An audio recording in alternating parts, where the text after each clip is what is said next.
Rosebud. My Munchka.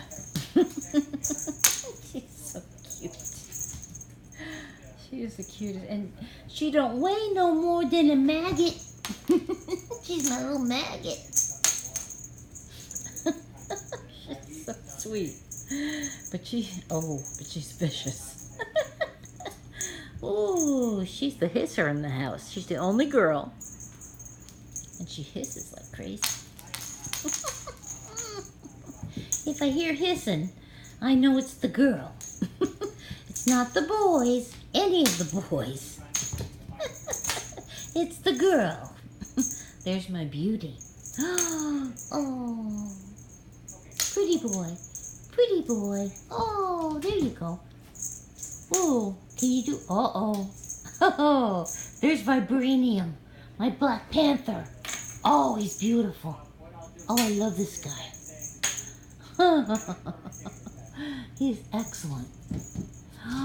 There's that's Katniss Everdeen. Ooh, he's a good soldier. Soldier Everdeen. Yes, you are.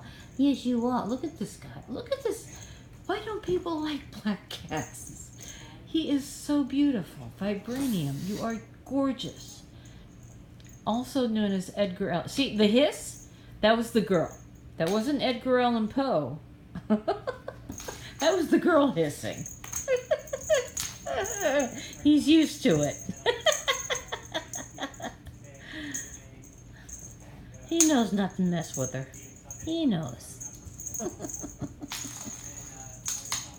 He knows. He's a good boy. We're going to get him neutered. We're going to get him neutered in 2 weeks. I can't wait. Too much testosterone. This guy he's off the rails. But we love him anyway. We understand. He's a good boy. He'll be a better boy after he's neutered.